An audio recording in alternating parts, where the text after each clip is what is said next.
شہید کربلا بابا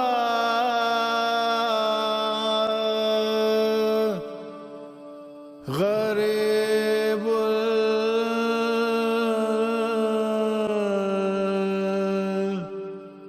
بے وطن بابا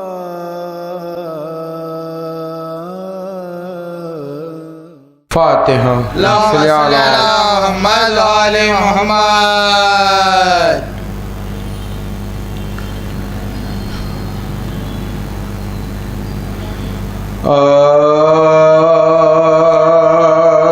رو رو کہتی تھی بانو اے دکھیا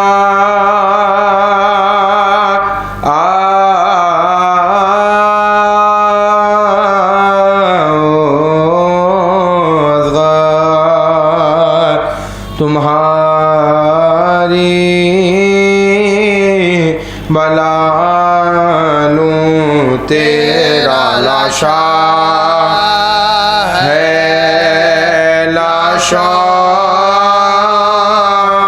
میں کیسا جا ڈھونڈتی ہوں تمہیں میرے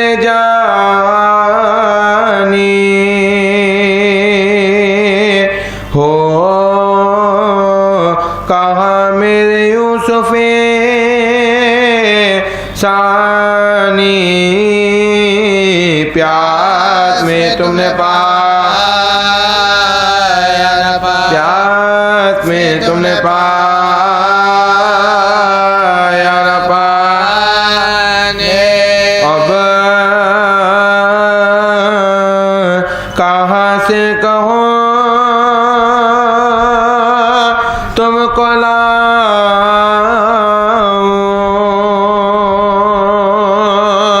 لوری دیکھ کسے اب سناؤں کس کے جھولے کی ڈور کس کے جھولے کی ڈور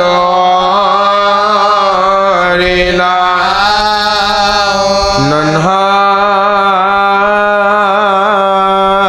ساس سنا پر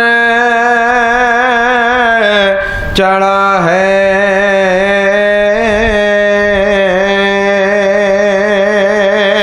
کنبا سرنگ روتا کھڑا ہے جھولا کالی تمہارا پڑا جھولا کالی تمہارا پڑا آؤ اے جان مادر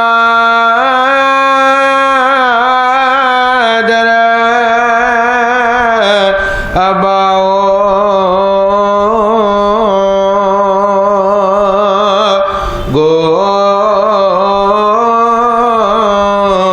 خالی ہے آ کے بساؤ کہیں جنگل میں تمہارا نہ جاؤ کہیں جنگل میں تمہارا نہ جاؤ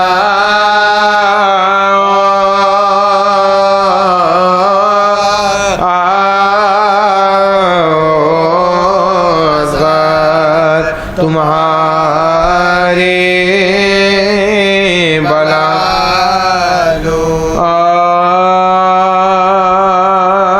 آرن میں ابرو کما کی آمد گئے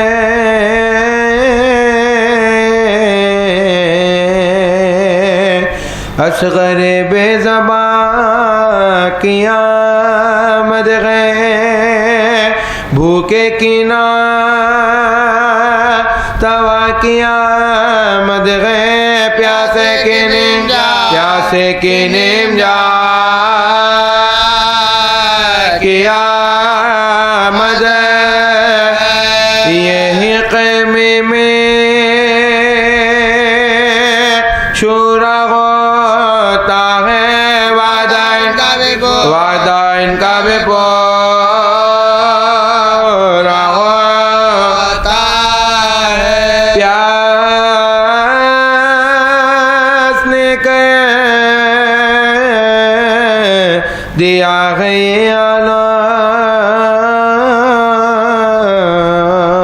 عالم غش پہ غش آتے گئے انہیں پیغام ہلتے ہیں ہاتھ پاؤں بھی کم کم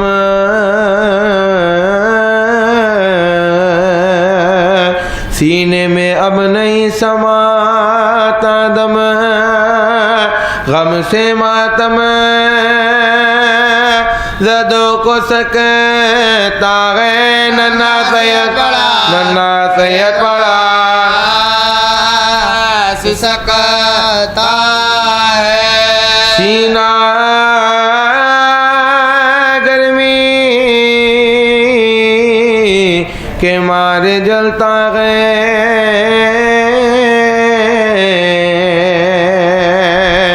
ننھا ساجل پڑا اچھلتا ہے دم بدم رنگ کو بدلتا ہے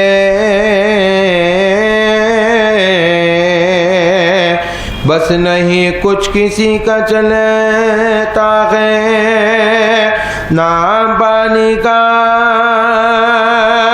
سب جو لیتے ہیں منہ کو گھبرا کے کو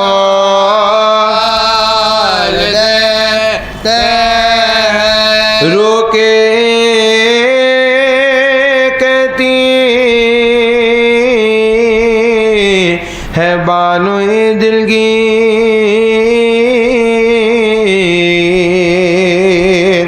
میں کدھر جاؤں کیا کروں تدبیر ہائے بچے میرے تیری تقدیر نہ تو پانی ملا تجھے نہ شیر حال جب دیکھتی ہے بدر زینب کہتی ہے یالے مدار زینب ہائے کیا وقت ہے پڑا پر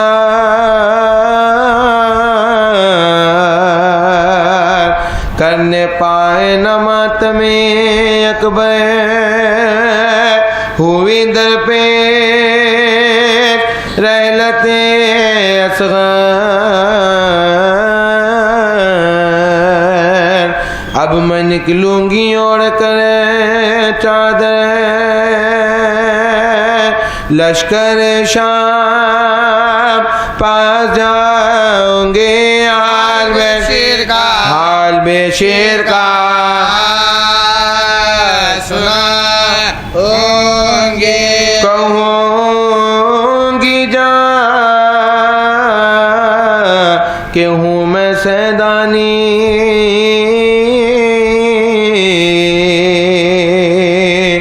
دیکھو مرتا ہے یہ میرا جانی تشنگی کی ہے اس پر طغیانی واہ کیا خوب کی ہے مہمانی کرو صحرا لال کو میرے پانی دونوں نے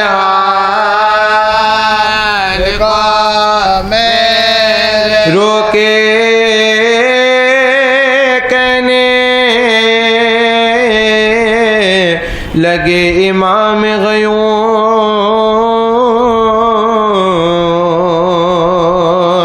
غافلو کچھ نہیں ہے تم کو شعور، تم سمجھنا نہیں خدا کو دور، میرے بچے کا کچھ نہیں ہے قصور، بے گناہ کی نہ جان لو یارو، میرے کہنے کو مان لو یارو، ظالم تا پیمبر کا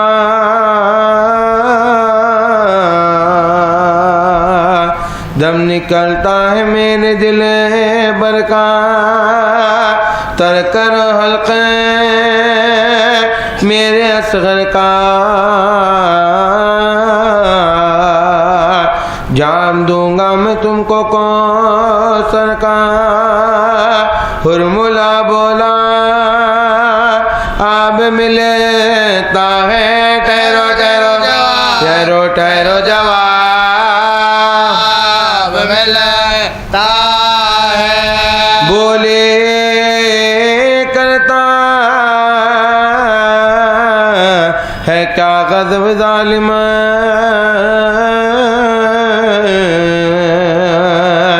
مارتا کیوں ہے بے سبب ظالم،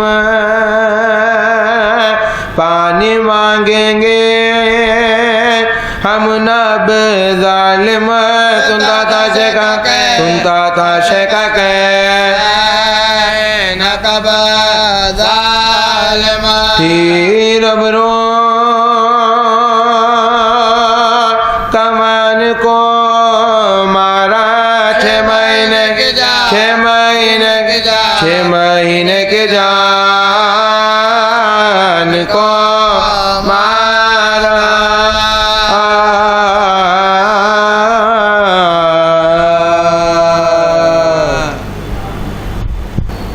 سلوات اللہم صلی علی محمد و آل محمد۔ کر رہا ہے یہ راوی بیاں کربلا، اس نے عاشور کی شب کا منظر لکھا، سینہ شاہ پر بنت شاہ ہدا، اور شبیر کہتے تھے یہ بارہا، ہم کو جانا ہے کل کرنے والا وفا، تم پہ آ جائے گا صبر کا مرحلہ، بات ساری سکینہ نے شہ کی سنی، اور جواباً وہ بس اتنا کہتی رہی، اچھا بابا سلانے تو آؤ گے نا، روز چہرہ دکھانے تو آؤ گے نا،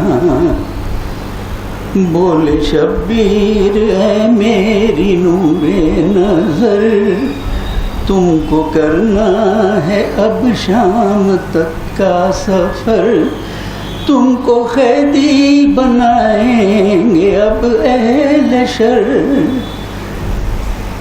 بولی شہزادی مجھ کو نہیں کوئی ڈر، تم کہو تم سلانے تو آؤ گے نا، روز چہرہ دکھانے تو آؤ گے نا، شاہ کہنے لگے اے میری لاڈلی، تم پہ آئے گی اب شام غم کی گھڑی، آگ دامن میں ہوگی تمہارے لگی، بولی وہ فکر مجھ کو نہیں ہے کوئی، میرا دامن بجھانے تو آؤ گے نا، روز چہرہ دکھانے تو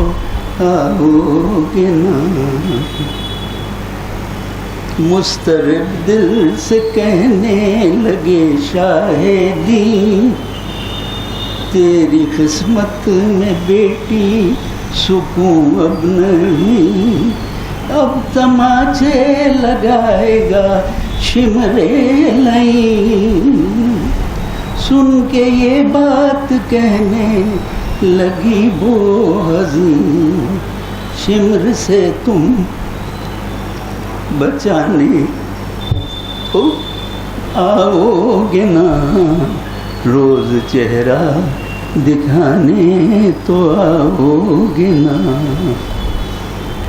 پھر کیا شہ نے بیٹی سے کچھ یوں سخن، سب حرم ہوں گے اب تو اسیر محن، تیرے ہاتھوں میں بھی اب بندھے گی رسن۔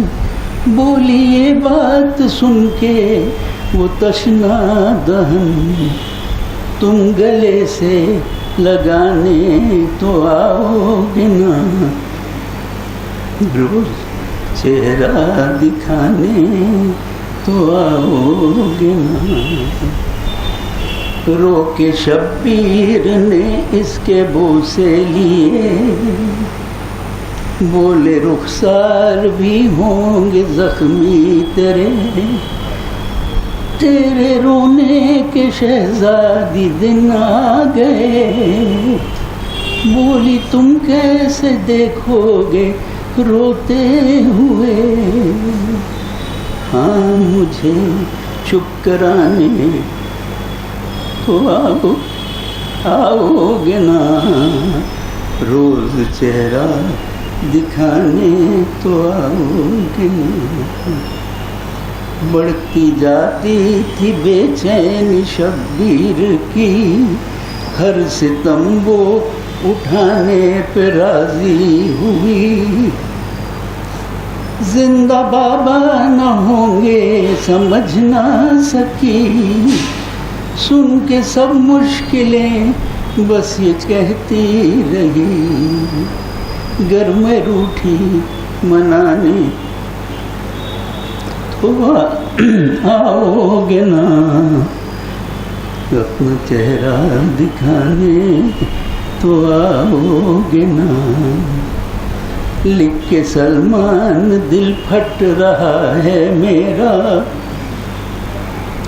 زین جب شاہ والا نے رو کر کہا، اب تو زندان مرخد بنے گا تیرا، بیٹی صابر کی تھی بولی وہ صابرہ، میرا لاشا اٹھانے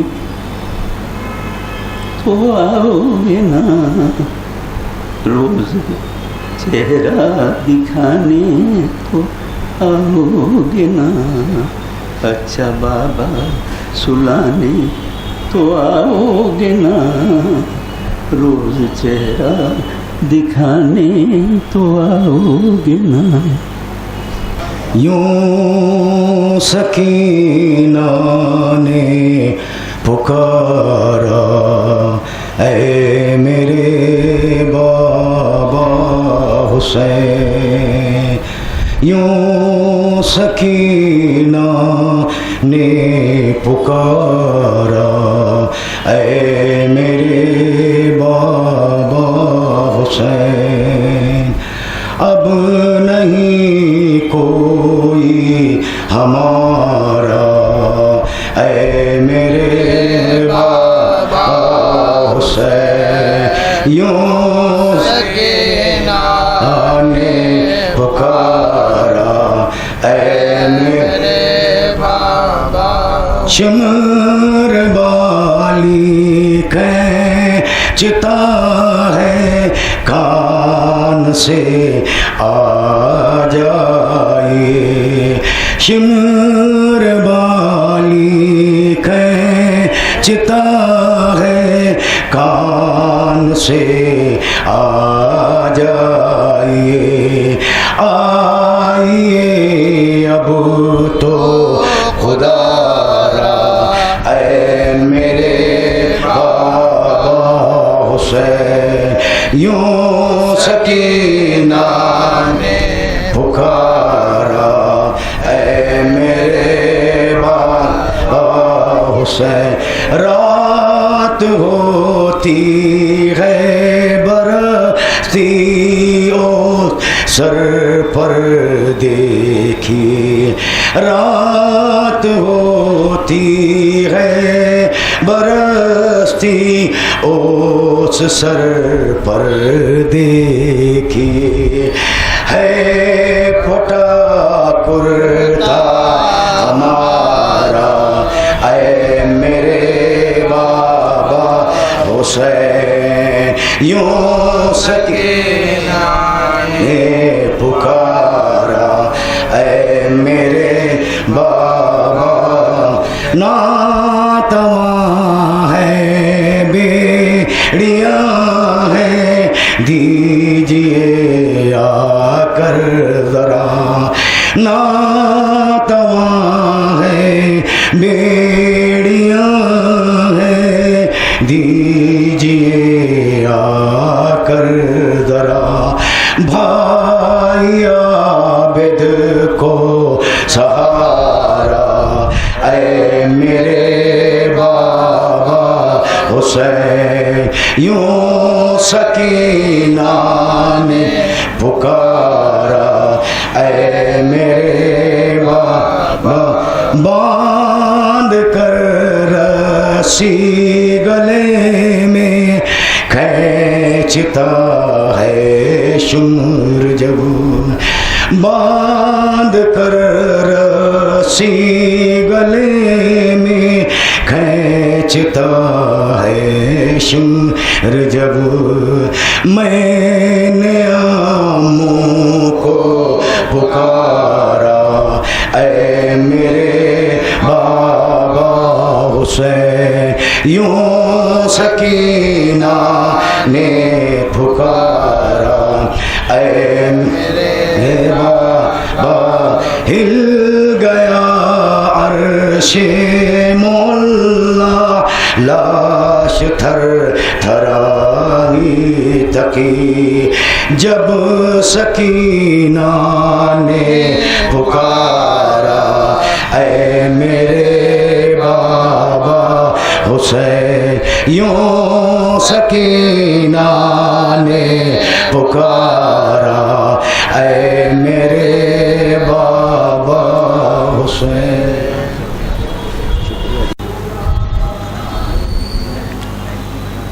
صلوات بارگاہ الہی کی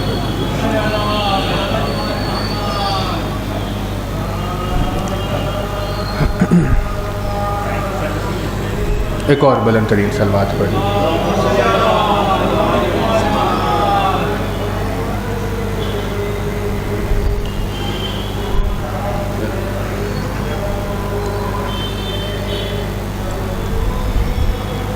لا حول ولا قوة الا باللہ العلی العظیم اعوذ باللہ من الشیطان اللعین الرجیم بسم اللہ الرحمن الرحیم الحمدللہ الذی قصرت عن رؤیتہ ابصار الناظرین وعجزت عن نعتہ اوہام الواصفین صلی علی محمد وآلہ الطاہرین ولعنۃ اللہ علی اعدائہم وقتلتہم اجمعین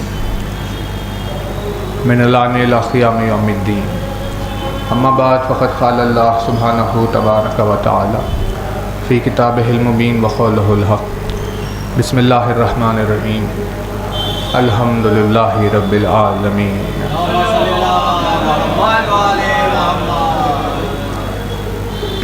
فرمایا صاحب اعظم الدرجات الفاظ نے، فرمایا مالک معجز نما انداز نے، فرمایا مولا کائنات امیر المومنین حضرت علی مولا کائنات کے جس مبارک و مقدس فرمان سے آپ کی خدمت میں مجلس کا آغاز ہے، اپنی اس بے مثل و بے نظیر حدیث میں مولا کائنات نے پروردگار عالم کی صفات کے تعلق سے بیان کیا۔ مولا نے اپنے اس فرمان میں یہ بتایا کہ خداوند عالم کی صفت کی خاصیت کیا ہوتی ہے، اور اس کی کوئی صفت اس کی ذات کی طرف کس طرح دلالت کرتی ہے۔ صفات کا عنوان وہ عنوان ہے کہ جس پر مولا کائنات نے اپنے کئی خطبات میں بیان فرمایا۔ اس کا سبب یہ ہے کہ کسی بھی ذات کا تعارف صفت کی وجہ سے ہوتا ہے۔ جب کسی موصوف کو پہچانا جاتا ہے تو صفت کے ذریعے سے پہچانا جاتا ہے، یعنی اگر صفت کو درمیان سے ہٹا لیا جائے تو ہمارے لیے موصوف کو پہچاننا مشکل ہو جاتا ہے۔ جیسے مثال کے طور پر ہم پتھر کو اگر پہچانتے ہیں تو اس کی سختی سے پہچانتے ہیں، آگ کو پہچانتے ہیں تو اس کے جلانے کی وجہ سے پہچانتے ہیں، پانی کو پہچانتے ہیں اس کے بہنے کی وجہ سے پہچانتے ہیں۔ یعنی سختی پتھر کی شناخت ہے، ویسے ہی بہنا پانی کی پہچان ہے۔ اگر پتھر میں سختی نہ پائی جائے، یعنی کوئی چیز جو نرم ہو، اگر ہم اس کے تعلق سے سوال کریں اور کہیں کہ بھئی یہ جو نرم چیز ہے یہ پتھر ہے، تو اسے کوئی سامنے والا قبول نہیں کرے گا، کیونکہ وہ پتھر کو سختی سے پہچانتا تھا۔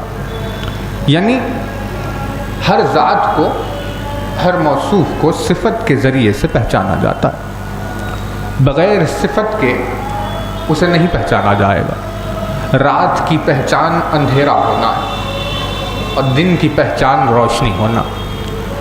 اگر دنیا میں اندھیرا پھیلا ہوا ہو اور ہم کہیں کہ یہ دن ہے تو عقل اس کا انکار کرے گی، کیونکہ دن کو ہم روشنی سے پہچانتے ہیں۔ ایسے ہی بہت سارے اوصاف ہیں کہ جو اپنی اپنی ذات میں پائے جاتے ہیں، جن کے ذریعے سے انہیں پہچانا جاتا ہے۔ کیونکہ انسان کی عقل صرف صفت کو پہچانتی ہے اور اس کے ذریعے سے ذات تک پہنچتی ہے، اسی لیے مولا نے صفات پر زور دیا، اپنے اس فرمان میں صفت کے تعلق سے بیان کیا۔ پروردگار عالم نے انسان کی عقل کو دیکھا کہ وہی عقل انسانی یہ تو کسی ذات کو، کسی موصوف کو نہیں پہچانتی، لہٰذا اس نے درمیان میں صفت رکھی کہ اس کے ذریعے سے پہچان لے گا۔ ویسے ہی جیسے تمام اشیاء کو انسان بذات خود نہیں پہچانتا لیکن صفت کے ذریعے سے پہچانتا ہے، اسی لیے اللہ نے بھی اپنی پہچان کا ایک وسیلہ بنایا، اپنی پہچان کا ایک مرکز بنایا۔ اللہ نے اپنی پہچان کا ایک وجود بنایا جس وجود میں اس نے اپنے صفات جمع کر دیے تاکہ ان صفات کے ذریعے سے اللہ کو پہچانا جائے۔ ایک وجود درمیان میں رکھا جس میں اپنے کمالات جمع کیے تاکہ اس کمال کے ذریعے سے اللہ کو پہچانا جائے۔ پروردگار عالم نے ذات علی کو اپنے صفات کا مجموعہ بنایا تاکہ اس صفت کو دیکھ کر کوئی اللہ کی ذات کو پہچانے۔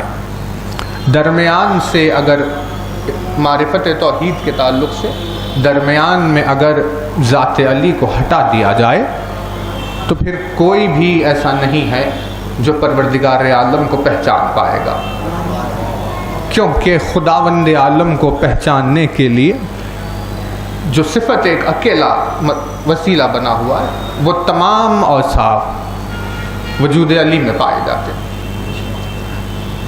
کئی صفات کا تذکرہ کیا اور مولا نے انسان کو یہ احساس دلایا کہ کتنا ضروری ہے اس کے لیے کسی صفت کا حاصل کرنا۔ مولا فرماتے ہیں کبھی بھی قیمت کو اپنی ذات کے اعتبار سے طلب مت کرو، یعنی ہم اگر اپنی قیمت چاہتے ہیں کچھ تو مولا نے کہا کہ ہمیں اپنی قیمت کو اپنی ذات کے ذریعے سے طلب نہیں کرنا چاہیے، بلکہ ہمیں اپنی قیمت کو اپنی صفت کے ذریعے سے طلب کرنا چاہیے۔ یعنی ہم کھڑے ہوئے ہیں اس اکیلے وجود پر، سامنے والی ہستی شخصیت پر اپنے قیمت کا سوال نہ کرو. مولا فرماتے اگر تم چاہتے ہو کہ تمہاری قیمت ہو تو اپنی ذات میں وہ صفت پیدا کرو جو صفت قیمتی صفت ہے. جیسے مثال کے طور پر اگر کوئی یہ چاہتا ہے کہ اسے وہ عزت ملے جو عزت سچوں کو ملتی ہے، تو مولا نے کہا کہ اگر تم یہ چاہتے ہو تو تمہیں چاہیے کہ تم اپنے وجود میں سچائی پیدا کرو. سچائی پیدا کیے بغیر سچوں جیسی عزت کا سوال کرنا مولا نے پسند نہیں فرمایا. اگر تم چاہتے ہو کہ تمہاری عزت ویسی ہو جیسے کسی عالم کی ہوتی ہے تو فرمایا کہ اپنے وجود میں علم پیدا کرو، یعنی پیدا صفت کرو تاکہ اس موصوف کی قیمت تمہیں ملے. بغیر صفت کے پیدا کیے موصوف کی قیمت کا سوال کرنا انسان کی سب سے زیادہ کمزرفی ہے. یعنی جو سچ نہیں بولتا، جو جھوٹ بولتا ہے، اور جس کے جھوٹ کو دنیا والوں نے دیکھا، لیکن وہ سوال یہ کر رہا ہے کہ ہمیں عزت وہ ملے جو سچوں کو ملتی ہے، تو مولا نے فرمایا یہ اس کی بے انتہا کمزرفی ہے، کیونکہ صفت کے بغیر وہ سوال کر رہا ہے. ویسے ہی اگر کوئی وہ عزت چاہتا ہے جو عالم کی ہوتی ہے تو اسے چاہیے کہ وہ علم پیدا کرے. وجود میں اپنے جہالت رکھتے ہوئے اگر وہ یہ سمجھ رہا ہے کہ اسے عالم کی طرح عزت دی جائے گی تو مولا نے فرمایا بے انتہا کمزرفی. یعنی فرماتے ہیں کہ اپنی قیمت کو بڑھانے کے لیے اپنے وجود میں اوصاف پیدا کرو جو قیمتی اوصاف ہے. ان اوصاف کے ذریعے سے تمہارے یعنی موصوف کی قیمت میں اضافہ ہوتا ہے. پروردگار عالم کے صفات کا تذکرہ جو فرمان آپ کی خدمت میں، کیونکہ مولا نے صفات کو ڈیوائڈ کیا اور الگ الگ لوگوں کی الگ الگ صفت انہیں ایک ڈویژن میں بانٹ کر دنیا کے سامنے رکھا. مولا نے فرمایا ہر صفت ہر ایک کے لیے نہیں ہوتی. جیسی ذات ہوتی ہے اس کے لیے ویسی صفت ہوتی ہے نا توجہ. تو مولا فرماتے ہیں کہ ہر صفت ہر کسی کے لیے نہیں ہوتی بلکہ الگ الگ لوگوں کے لیے الگ صفت ہوتی ہے. کچھ صفات ہیں ایسے جو اللہ نے بنائے ہیں جن صفات کا تعلق انسانیت سے. فرماتے ہیں کہ یہ صفات ہم نے انسانوں کے لیے بنائے. کچھ صفات ہے ایسے، کچھ صفات وہ ہے جو انسانوں کے لیے نہیں بنائے بلکہ کچھ صفات وہ ہے جو فرشتوں کے لیے بنائے گئے. کچھ صفات وہ ہے جو انبیاء کے لیے بنائے گئے. الگ الگ لوگوں کے الگ الگ صفات. انسان کے لیے جو صفات بنائے گئے ہیں وہ ایسے ہیں: صبر، شکر، زہد، قناعت، تقوی، یقین، وفا. یہ سب کیا ہے؟ یہ وہ صفات ہیں جو اللہ نے انسانوں کے لیے بنائے. یعنی ہم انسان ہونے کے اعتبار سے اگر کسی صفت کو اپنانا چاہیں تو ہمیں یہ صفات میں سے کچھ اٹھانے ہوں گے. چاہو تو صبر اختیار کرو، چاہو تو شکر اختیار کرو، کسی بھی چیز کو اختیار کرو. لیکن جو صفت تمہارے لیے بنائی ہی نہیں گئی ہے اس کے پیچھے اپنا وقت خراب مت کرو. جیسے مثال کے طور پر رزق کا بانٹنا، یعنی فرشتوں کی روح سے وحی کا لے کر آنا، آسمانی کتاب کو زمین پر پہنچانا، یہ کام فرشتوں کے کام. یعنی وحی لانا، یہ لاکھ کوشش کر لے ہم، یہ ہماری صفت نہیں بن سکتی. یہ جبریل کے لیے کہا کہ بھائی تم وحی لے کر آؤ، تم پیغام خدا لے کر آؤ. میکائیل کے لیے تم رزق تقسیم کرو، رات کے لیے تم بارش برساؤ، ملک الموت کے لیے تم لوگوں کی روح قبض کرو. یہ ان کے صفات ہیں، یہ ہمارے لیے نہیں. انبیاء کے لیے کچھ اوصاف ہے جیسے کہ نبی کے لیے ضروری ہے کہ اس کے وجود میں عصمت پائی جائے، یعنی معصوم ہونا چاہیے، بے خطا ہونا چاہیے، اسے گناہوں سے ہمیشہ دور ہونا چاہیے. عصمت کی یہ صفت نبی کے لیے ہوتی ہے. مولا نے فرمایا، توجہ رہے، کہ اب جب انسان کی صفت الگ، فرشتے کی صفت الگ، تو انسان اپنی پوری زندگی میں کوشش یہی کرتا رہے کہ وہ صفات اس میں جمع ہو جو اس کے لیے بنائے گئے ہیں. اگر وہ اس طرف جائے گا جو اس کے لیے نہیں ہے تو وہ اپنی زندگی بیکار کر رہا ہے. جیسے کہ اگر انسان نے کوشش کی کہ بھئی میں کچھ نہ کچھ کر کے عصمت کو اٹھا لوں، تو لاکھ کوشش کرے لیکن انسان معصوم نہیں ہوگا، کیونکہ خداوند عالم نے اسے معصوم نہیں بنایا. وَكَانَ الْإِنسَانُ ظَلُومًا جَهُولًا. وجہ ہے نا. اب انسان کے لیے جو صفت ہے صبر کی، شکر کی، وفا کی، تقوی کی، زہد کی، انسان کا ظلم یہ ہے کہ یہ صفات جو اس کے لیے بنائے گئے ہیں ان کو چھوڑ دیا، اور جو صفات اس کے لیے بنائے ہی نہیں گئے ان کو حاصل کرنے کی کوشش کر رہا ہے. اور جو چیز کر سکتا تھا وہ تو ترک کر دیا، اور جو کبھی کر ہی نہیں سکتا اس کی کوشش کر رہا. یہ انسان کے ظلم کی دلیل. لہذا مولا نے فرمایا صاحبان عقل و فہم وہ ہے جو ادھر کوشش کرے جو ان کے لیے ممکن ہو. بیان فرماتے فرماتے اب جب کسی شخص نے صفت کو حاصل کرنا شروع کیا تو مولا نے فرمایا کہ اسے یہ دیکھنا چاہیے کہ اس کا وجود اور وہ صفت یہ دونوں ایک دوسرے سے میچ ہوتے ہیں یا نہیں. ہے نا توجہ؟ اس کے لیے جو ضروری ہے وہ یہ ہے کہ اٹھانے والا پہلے اپنے آپ کی معرفت حاصل کرے، کہ بھئی اپنی وسعت کو دیکھے کہ وہ کیا اٹھا سکتا ہے، اپنے ظرف کو تولے، کیونکہ انسان کا اپنے آپ کو پہچاننا اس کی سب سے بڑی کامیابی. اتنی بڑی کہ مولا فرماتے ہیں جس نے اپنے آپ کو پہچانا اس نے اپنے رب کو پہچانا. اپنی نفس سے غافل ہونا انسان کی سب سے بڑی غفلت ہے. تو اب جب صفت کے اٹھانے کی بات چلی اور اس نے کہا کہ ہاں بھائی ہم بھی کوئی صفت اٹھائیں گے، تو مولا فرماتے ہیں اب اسے یہ چاہیے کہ وہ اپنے آپ کو غور سے دیکھیں اور پھر یہ معلوم کرے، یہ پہچانے کہ کون سی صفت اٹھا سکتا ہے. ایگزامپل فرمایا آپ نے کہ اگر علم عقل سے زیادہ ہو جائے تو وبال جان بن جاتا. توجہ ہے نا؟ یعنی کیا فرامین ہے یہ، کیسی احادیث قیامت خیز. مولا فرماتے ہیں کہ اگر علم عقل سے زیادہ ہو جائے تو انسان کے لیے مصیبت بن جاتا.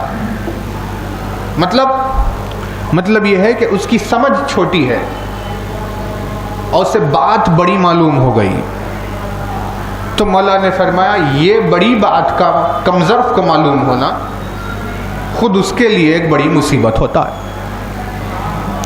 اسے یوں پہچانا جا سکتا ہے کہ اگر آپ مثال لے کسی گاڑی کی اور کسی چلانے والے کی، تو جتنی زیادہ کمال کی گاڑی ہوگی اتنا ہی زیادہ کمال کا چلانے والا ہونا چاہیے.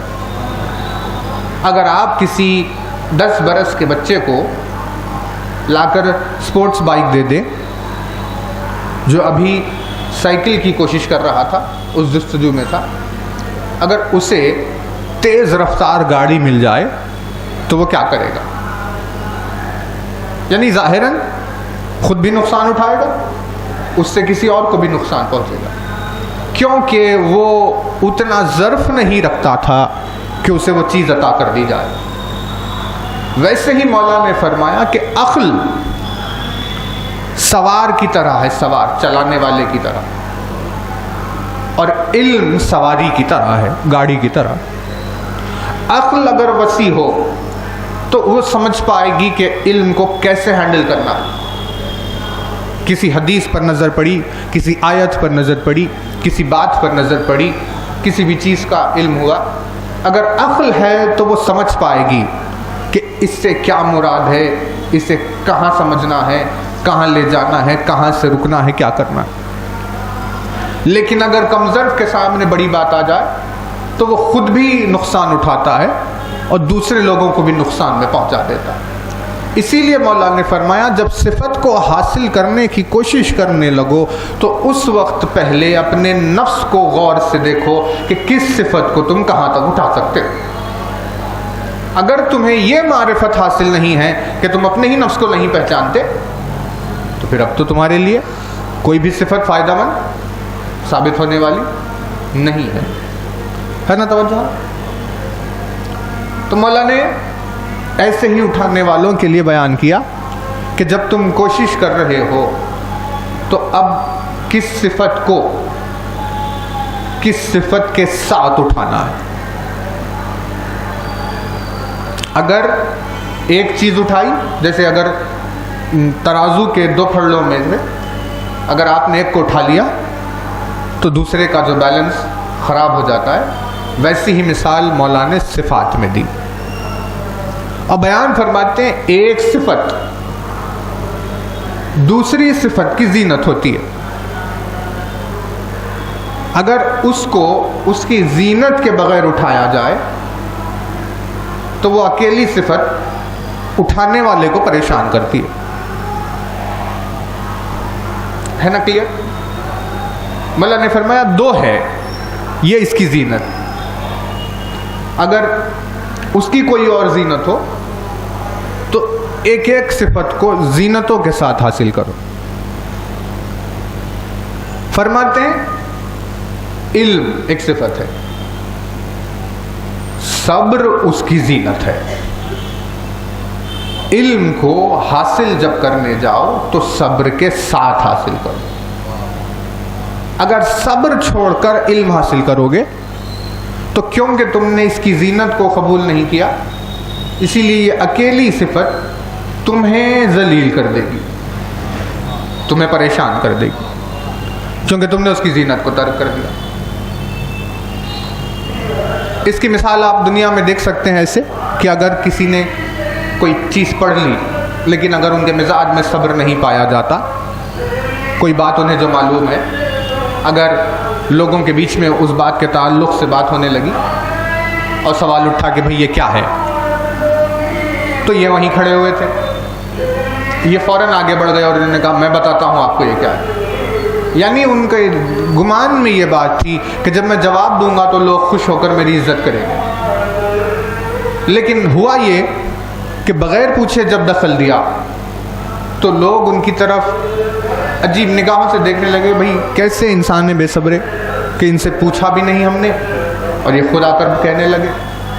یعنی جس علم کی وجہ سے وہ عزت کی امید کر رہے تھے اسی علم نے انہیں ذلیل کر دیا، وہ اسی لیے کیونکہ انہوں نے صبر کے بغیر علم حاصل کیا تھا۔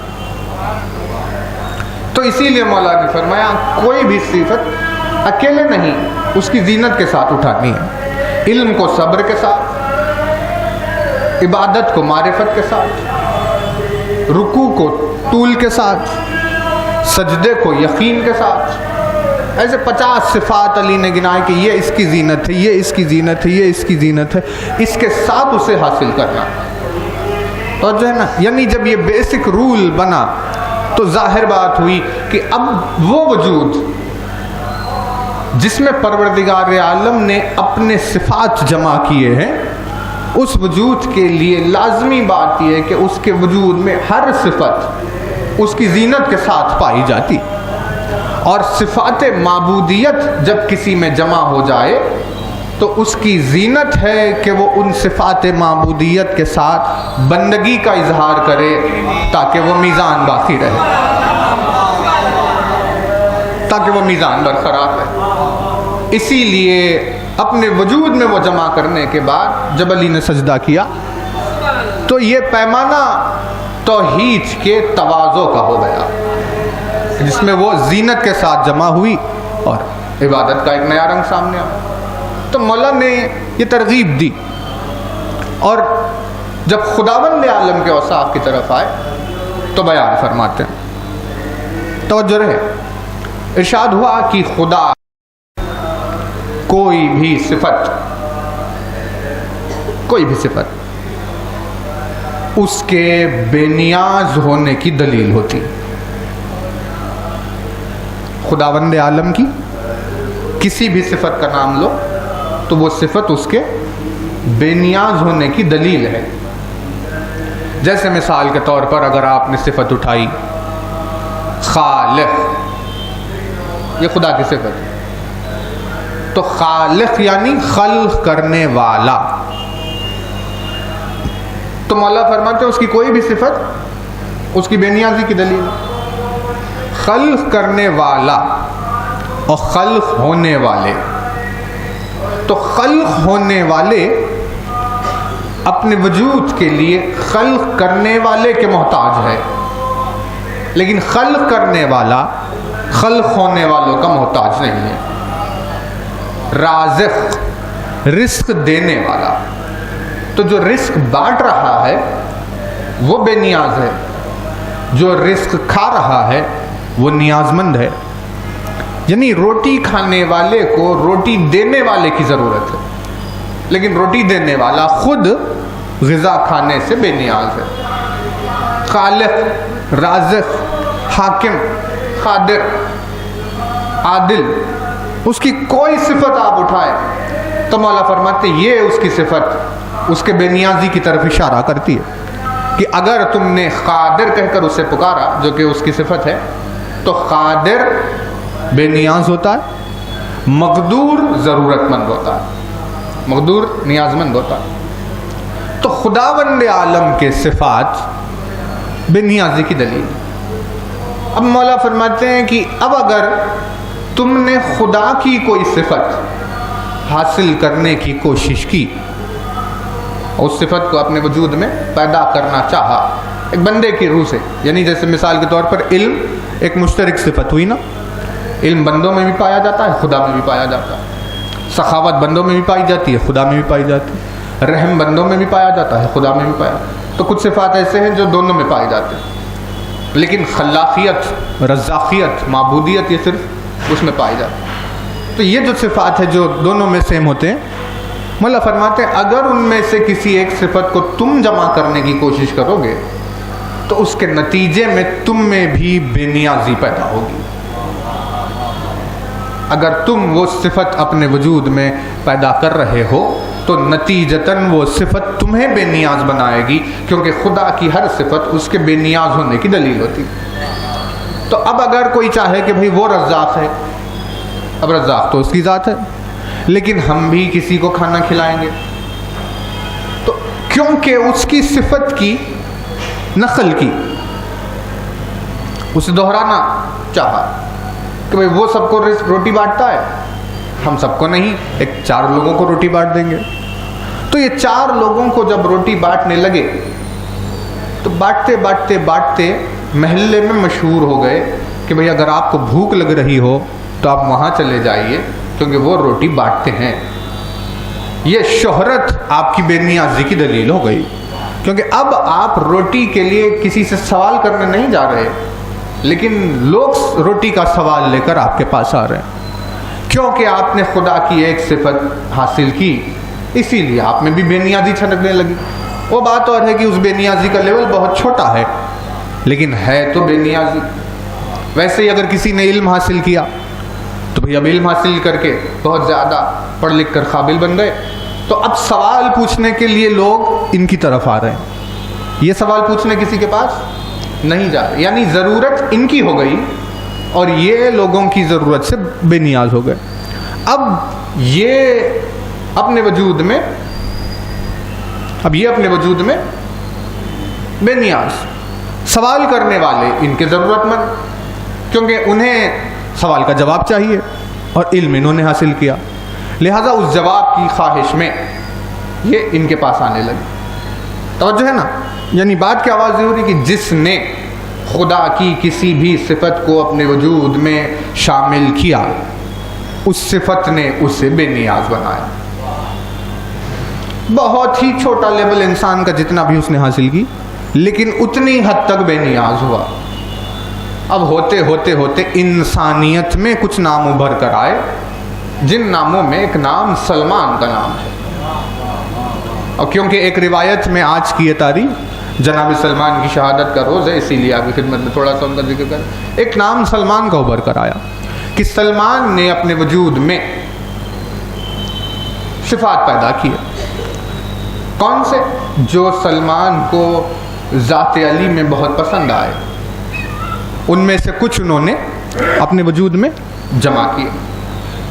اور جمع کرتے کرتے کرتے بشر ہو کر، توجہ رہے، ان کی بے نیازی کا یہ عالم ہو گیا کہ پوری دنیا کی سلمان پرواہ نہیں کرتا.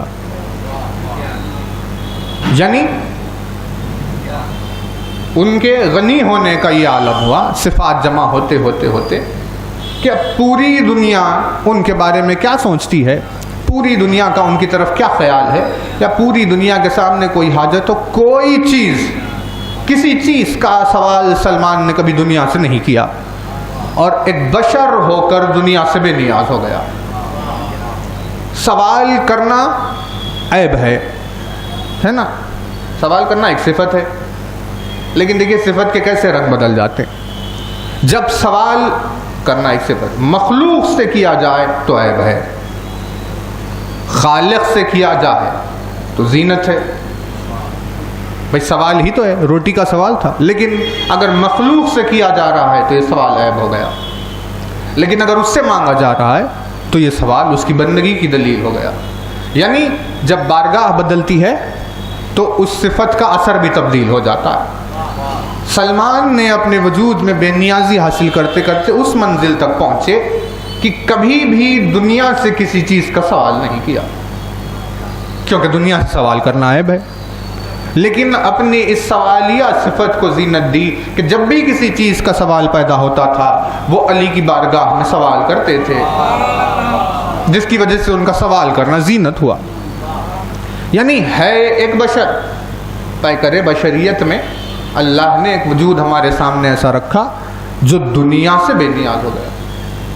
تو اب اگر آپ کسی کے سامنے کہیں کہ بھئی خدا بند عالم کی صفت اٹھائی جائے تو پھر آہستہ آہستہ بندہ بے نیاز ہوتا ہے تو لوگ خوش ہوتے ہیں. بھئی آپ رحم کرنے لگ گئے تو اب رحم کرنے والا بے نیاز، جس پر رحم کر رہا ہے وہ ضرورت مند. روٹی بانٹنے والا بے نیاز، جنہیں بانٹ رہا ہے وہ ضرورت مند. علم رکھنے والا بے نیاز، جن میں پھیلا رہا ہے وہ ضرورت مند. یعنی صفات جمع کرتے کرتے کرتے اب جب یہ بے نیاز ہوئے اور کسی نے تھوڑی سی کوئی صفت حاصل کیا، آپ نے کہا آپ میں یہ بے نیازی خدا کی پائی جانے لگی، یعنی ہمیں نظر آنے لگی، تو وہ خوش ہو جاتا ہے کہ بھئی ہاں یہ تو ہے، کیونکہ خدا کی صفت جب ہو کسی میں تو بے نیاز ہوتا ہی. لیکن جب بشر کی تعریف ہو تو رضامندی کے لیے سر ہلتا. آپ بات کریں اگر اس وجود کی جس وجود میں اللہ کے سارے صفات پائے جاتے ہیں تو کوئی تصور کرے کہ اس وجود کی بے نیازی کا عالم کیا ہوگا. یعنی کائنات بشر ہو کر جب سلمان نے دنیا کو ٹھوکر پر رکھا تو ایسی دنیا کی حکومت علی کی نگاہوں میں کیا ہو سکتی ہے.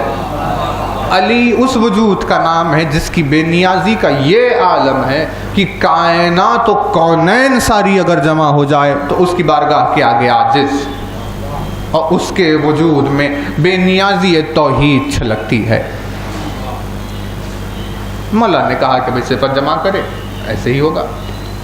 تو یہ رولنگ ہے اوصاف کی. خیر بہرحال دیکھیے بات کو طول دینا نہیں، کیونکہ ہم نے جو ارادہ کیا وہ موضوع تو ہم نے چھوڑ دیا. انشاءاللہ کل شاید ہم اس کا آغاز کریں گے، کیونکہ بہت سارے ڈسٹربنسز ہوئے. ہم نے سوچا یہ تھا 26 اور 27 جو محرم گزری ہے، 2 روز یہاں جو مجالس تھی، ہم نے سوچا تھا اس میں ان 2 مجالس میں ایک مرثیہ کے عنوان سے آپ کی خدمت میں مجالس ہوگی، لیکن کیونکہ وہ حالات کچھ ہوئے تھے وہ مجلس ہوئی نہیں، لہذا ہم نے چھوڑ دیا۔ اور پھر ہم نے سوچا تھا کہ کل سے ہوگی، لیکن کل کے حالات کی وجہ سے مجلس نہیں ہوئی، اور آج بھی ہم نے پھر اسے ترک کر دیا۔ ارادہ ہمارا یہ ہے کہ کیونکہ یہاں 19 تک شب اربعین تک مجالس کا سلسلہ ہے، اسی لیے 2 روز تو کم از کم آپ کی خدمت میں عبادت کے عنوان سے مجلس ہوگی، اور 2 روز مرثیے کے شعور کے تعلق سے، کیونکہ اگر آپ نے غور کیا ہو تو یہ عنوان بے حد ضروری ہو گیا، کیونکہ ہم لوگ مرثیے سے ناآشنا ہوتے جا رہے ہیں، اردو زبان سے دور، مداحی اہل بیت سے دور، مرثیہ نگاری سے دور، الفاظ کے استعمال سے دور، مضمون کے انتخاب سے دور، کناؤں سے دور، اشاروں سے دور، لطائف سے دور، 50 چیزوں سے دور ہوتے ہوتے ہمیں مرثیہ سمجھ میں نہیں آتا۔ تو ہم نے کہا بھائی ایسے تو نہیں ہو سکتا، کیونکہ اگر یہ دولت جو خداوند عالم نے ہمیں اپنے بندوں کے ذریعے سے عطا کی، اگر یہ دولت ہمارے ہاتھ سے چھوٹ جائے تو ہمیں اس کا صاف اثر عزاداری پر دکھائی دے گا، اور اگر عزاداری سے بشر دور ہو جائے تو پھر بتائیے اس کی زندگی میں کیا رہ گیا۔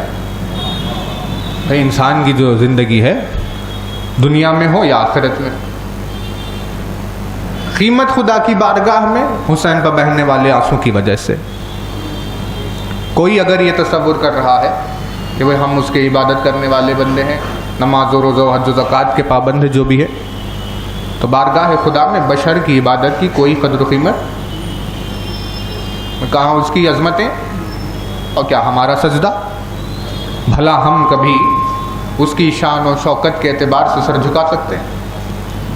ہماری پوری زندگی کی عبادت جمع ہو جائے، ایک لمحے کے لیے اس کی بلندی کا حق ادا نہیں ہو سکتا، پھر اب کیا کرے گا کوئی؟ بھائی اب کچھ نہیں کر سکتے، دنیا میں بھی عبادت تمہارے پاس وجود میں کچھ پائی نہیں جاتی، آخرت میں تو چھوڑ ہی دے، تو پھر اب آخر کامیاب ہو کیسے کوئی؟ ایک ہی راستہ اس کے پاس بچا ہوا ہے کہ وہ اپنے آپ کو حسین کا دوست ثابت کرے، حسین کے غم میں گریا کرے، حسین کے دشمنوں سے دور رہے، سوائے اس کے اس کی کامیابی کے لیے اور کوئی راستہ تو نہیں۔ تو ہم نے آپ کی خدمت میں طے تو کیا تھا، لیکن خیر دیکھیے حالات کی وجہ سے ہم نے آغاز نہیں کیا آپ کی خدمت میں، لیکن کل انشاءاللہ یہ مرثیہ ہے جب رن میں سبط احمد مختار گر گیا۔ ہم نے سوچا کہ 2 دن آپ کی خدمت میں اس مرثیے پر بات کریں۔ مرثیے کو اگر آپ غور سے دیکھیں تو آپ کو سمجھ میں آ جائے گا کہ انیس کا ہاتھ تھام کر کسی اور نے یہ لکھوایا ہے، کیونکہ بشر کے بس میں نہیں ہے کہ اس انداز میں بات کرے جیسے مرثیہ۔ تو ہم آپ کی خدمت میں 2 دن جو عنوان چھوٹ گیا تھا اس مرثیے کا کل اور پرسوں رکھیں گے، بیچ میں جو دن ہے جو ہم نے 11 سے 16 کے لیے سوچ کر رکھا تھا وہ عنوان پڑھیں گے، لیکن کیونکہ عبادت بے انتہا ضروری موضوع ہو گیا اسی لیے شاید 18 اور 19 کو خدمت میں آپ کی عبادت پر گفتگو ہوگی۔ مومنین سے گزارش ہے کہ 7:30 مجلس کا آغاز ہو رہا ہے، آپ 7:30 آ جائیں۔ 7:45 کو اس خاکسار کی تقریر کا وقت، 7:50 میکس، 8 بجے میکزیمم انشاءاللہ تقریر کا آغاز ہوگا۔ آپ سب سے وقت کی پابندی کی گزارش ہے، ایک بلند ترین صلوات پڑھ لیجیے۔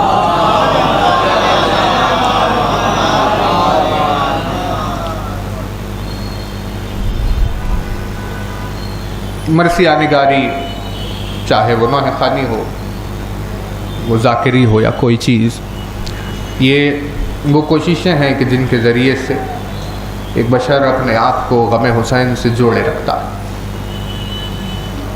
زندگی میں اس کے دل کا ٹوٹنا، سینے کا بھر آنا، یہی اس کی نجات ہوتی ہے نا توجہ؟ مولا فرماتے ہیں کہ وہ عبادت جس عبادت کی وجہ سے تم میں غرور پیدا ہو جائے،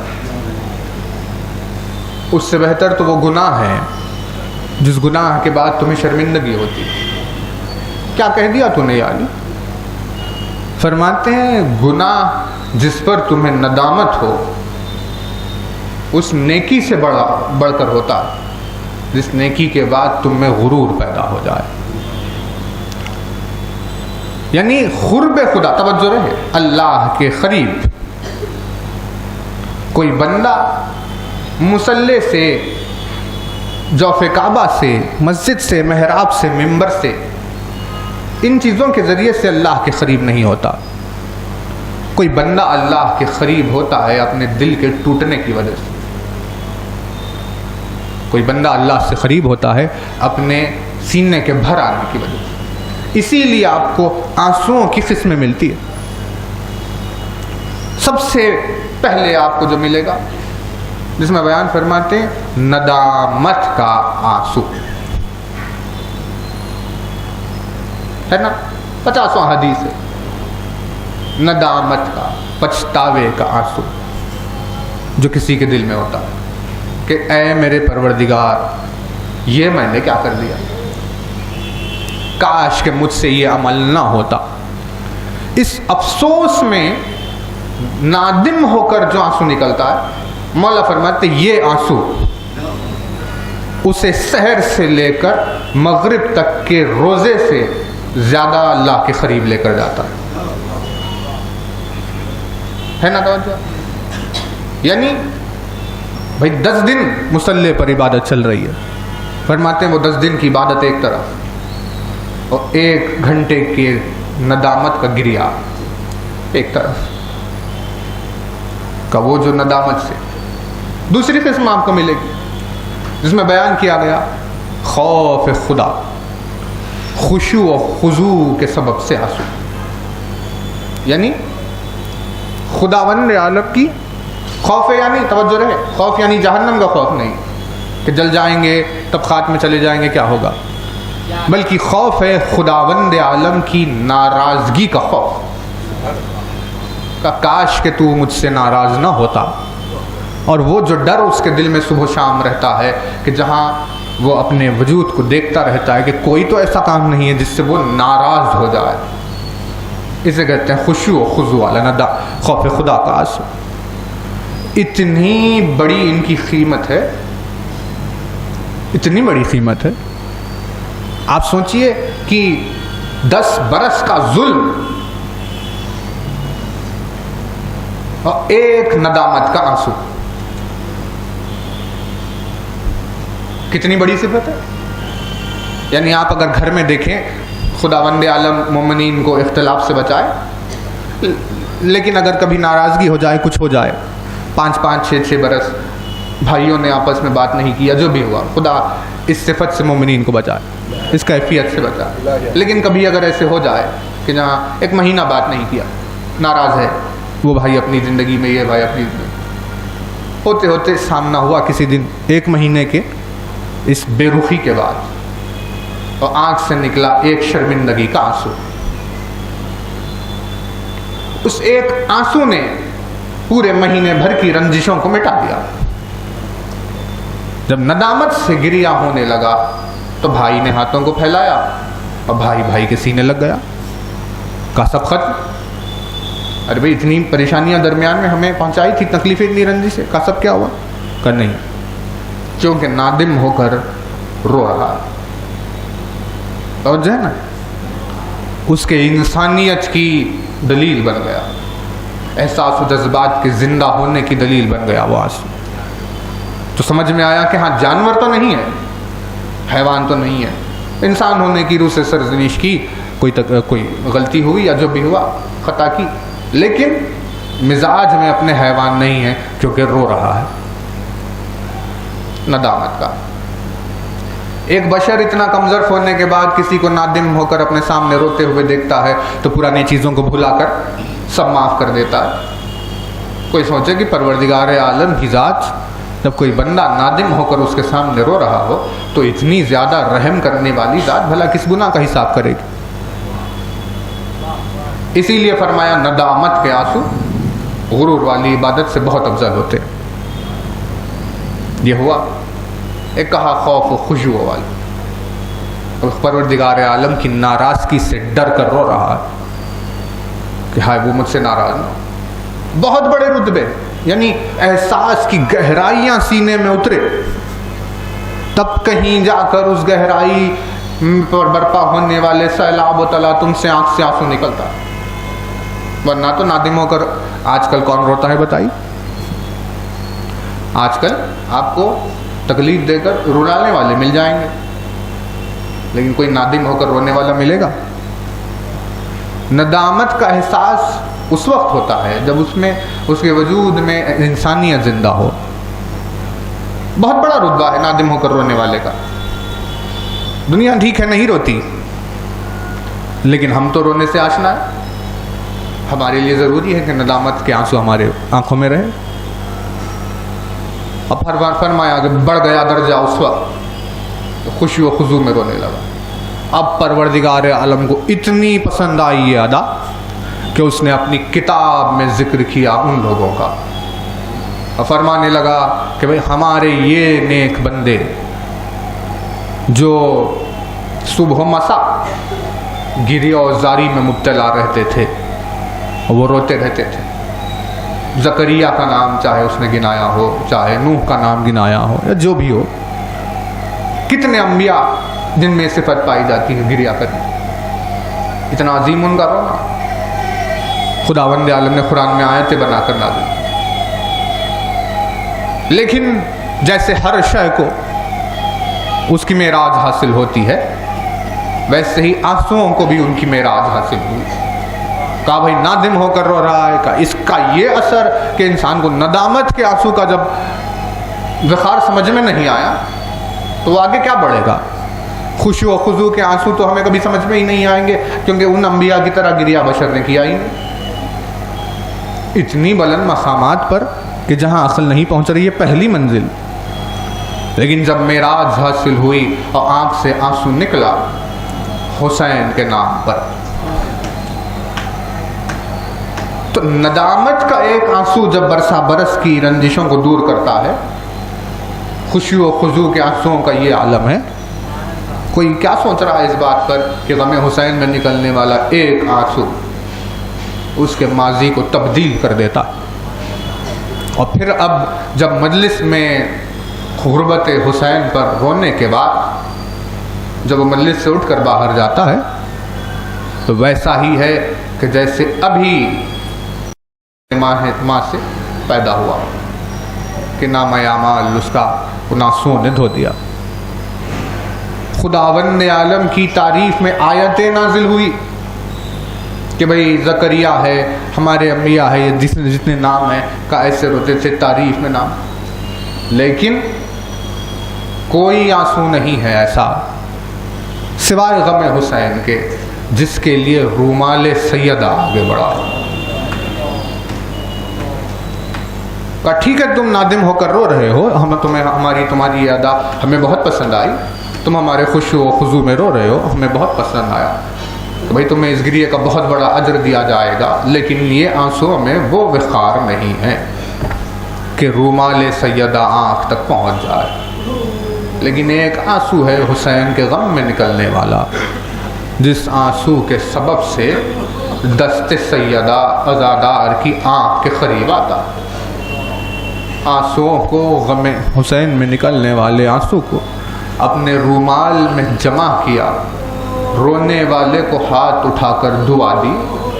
یہ آنسو سوائے غم حسین کے کوئی اور نہیں.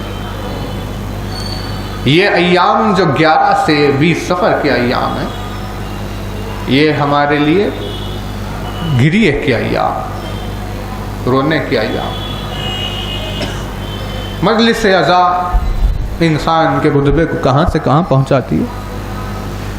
اس کی عظمت کے بس دو جملے ہیں. دیکھیں مجلس تمام کہ امام بیان کر رہے تھے کہ تو اپنے گھر میں مجلس کیوں نہیں کرتا؟ بعد واقعہ کربلا ایک چاہنے والے نے گزارش کی سید سجاد سے، مولا آپ ہمارے گھر میں مہمان بن کے آئیے، ہمارے گھر میں مہمان بن کے آئیے، کبھی کوئی تقریب ہے، کبھی کوئی چیز ہے، فلاں ہے، کیا ہے، اتنی بار اصرار کیا۔ امام نے جواباً کہا دیکھ، اگر تو ہمیں اپنے گھر میں مہمان بلانا چاہتا ہے تو ہم تیرے گھر اس وقت آئیں گے جب تو میرے مظلوم بابا کی مجلس برپا کرے گا۔ اللہ رے گنہگار بشر کا گھر اور آمد اہل بیت اطہار، درمیان میں جو وسیلہ ہے وہ ہے غربت حسین۔ تو اس نے حیرت سے کہا کہ مولا مجلس عذاب کا یہ مقام، یہ وقار کہ آپ مجلس ہوگی تو ہمارے گھر آ جائیں۔ امام نے کہا ہم صرف اکیلے نہیں آئیں گے، یہ تو ہم تجھے دکھائی دے رہے ہیں کہ ہم تیرے گھر میں آ رہے ہیں، لیکن جو تجھے اپنی آنکھوں سے دکھائی نہیں دیتا، تجھے اندازہ بھی نہیں ہے کہ تیرے گھر میں کون کون آ رہا۔ ہمارا پورا گھرانہ تیرے گھر میں اس دن مہمان بن جائے گا جس روز تو حسین کے نام کی مجلس برپا کرے گا۔ سید سجاد نے جب اس اعلان کو عام کر دیا کہ اگر تمہیں آل رسول کو مجلس اپنے گھر میں بلانا ہو تو مجلس حسین ہوگی، اس سلسلہ چلتے چلتے جب صادق آل ابا تک پہنچا اور جب چاہنے والے نے عظمت مجلس کے تعلق سے سوال کیا تو اب امام بیان کرنے لگے۔ فرماتے ہیں کہ فرشتے جس گھر میں اجازت کے بغیر نہیں آ سکتے، جب تک کہ انہیں اندر آنے کا اذن نہ مل جائے وہ گھر میں داخل نہیں ہو سکتے۔ اس گھر کی ملکہ اگر اپنا گھر چھوڑ کر تیرے گھر میں مہمان بن کر آئے تو اس کی دعوت کے لیے تجھے حسین کی مجلس کرنی ہو۔ وہ خوش ہو کر بہت ہی اپنی تقدیر کو سنوار رہا تھا کہ کیا ہمیں موقع نصیب ہو گیا کہ ہمارے گھر میں سیدہ مہمان بن کر آئے۔ لیکن امام کا جو آنکھوں سے گریہ جاری تھا، اس نے پوچھا میرے مولا یہ تو بہت اچھی بات ہے کہ آپ کی جدہ ہمارے گھر میں مہمان بن کے آتی، ایسے موقع پر آپ کے رونے کا سبب کیا؟ امام نے فرمایا تو نے بس اتنا ہی سنا کہ وہ تیرے گھر میں مہمان بن کر آتی ہے، لیکن تو نے یہ نہیں سنا کہ وہ کس حال میں تیرے گھر میں مہمان بن کر آتی۔ کہا اس جلتے ہوئے دروازے کے گرنے کے بعد، سیدہ کے پہلو کے شکستہ ہو جانے کے بعد، اب تکلیف و شدت کے اس عالم کے بعد اسی کیفیت میں اگر تیرے گھر میں مہمان آئے تو وہ وسیلہ حسین کی مجلس ہوتی ہے۔ ایک روایت نے واقعے کو بیان کیا کہ مولا جب گھر میں داخل ہوئے تو دیکھا کہ شہزادی کونین ہاتھوں کو نیچے رکھ کر تسبیح پڑھ رہی ہے، کیونکہ جب بھی تسبیح پڑھتی تھی اپنے ہاتھ سے اللہ اکبر، اپنے ہاتھ سے الحمدللہ سبحان اللہ، لیکن دروازے کے گرنے کے بعد ہاتھ پہلو پر رکھا ہوا تھا اور سیدہ ویسے ہی تسبیح پڑھ رہی تھی۔ علی نے سوال کیا کہ دختر رسول یہ تسبیح کے لیے آپ کا ہاتھ کیوں اٹھا ہوا نہیں؟ کہا یا علی جب سانس لیتی ہوں تو تکلیف کی شدت ہوتی ہے، ٹوٹی ہوئی پھسلیاں اس بات کی اجازت نہیں دیتی کہ میں اپنا ہاتھ اٹھا کر تسبیح پڑھوں۔ یعنی اس دروازے کے گرنے کے بعد سیدہ کا ہاتھ تسبیح پروردگار کے لیے نہیں اٹھا۔ امام بیان کر رہے تھے جب وہ تیرے گھر میں مجلس حسین کے لیے مہمان بن کر آتی ہے تو جو ہاتھ تسبیح کے لیے نہیں اٹھا تھا وہ ہاتھ عزادار کے آنسو کو اپنے رومال میں لینے کے لیے اٹھتا ہے۔ ان مصائب کو بیان کر کے بیان فرمایا اپنے گھر میں حسین کی مجلس کو برپا کر تاکہ ہم تیرے گھر میں مہمان بن کر آئے۔ مجلس کی عظمت و شان و شوکت میں سلسلہ اور آگے بڑھ گیا جب دیبل کو امام نے ممبر پر بٹھایا اور کہا کہ ممبر پر جا کر تو میرے مظلوم جد کا ذکر کر اور ہم فرش عزا پر بیٹھ کر سنیں گے۔ وہ لرزنے لگا میرے مولا کیسے ممکن ہے کہ آپ نیچے بیٹھیں اور میں ممبر کی بلندی پر جا کر ذکر کروں؟ امام نے فرمایا تو یہ سمجھتا ہے میں اکیلا فرش عزا پر بیٹھا ہوں؟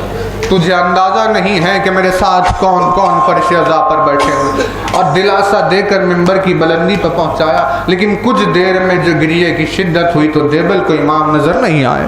دیبل ڈھونڈنے لگا کہ میرا مولا کہاں چلا گیا۔ اب جو نگاہ پڑی تو دیبل نے دیکھا کہ امام وہاں بیٹھے ہوئے ہیں جہاں عزادار اپنی نالین اتار کر آئے ہیں، اس منزل کو دیکھ کر منبر سے اتر کر دوڑتے ہوئے میرے مولا یہ کس مقام پر کا دیبل، تجھے عزادار حسین کی عظمت کا اندازہ نہیں ہے۔ یہ وہی آنکھیں ہیں جن کی توفیق کے لیے، جن کی صحت و عافیت اور تقدیر نصیب کے لیے سیدہ کے ہاتھ بلند ہوتے ہیں، اپنے رومال میں آنسوں کو جمع کرتی ہے، ان کے عزادار حسین کے زخموں کا مرہم ہوتے ہیں۔ الا لعنت اللہ علی الظالمین وسیعلم الذین ظلموا ای منقلب ینقلبون۔ خدمت میں آپ کی یہ پھر سے ایک مرتبہ اور گزارش ہے کہ کل 7:30 انشاءاللہ مجلس شروع ہو جائے گی۔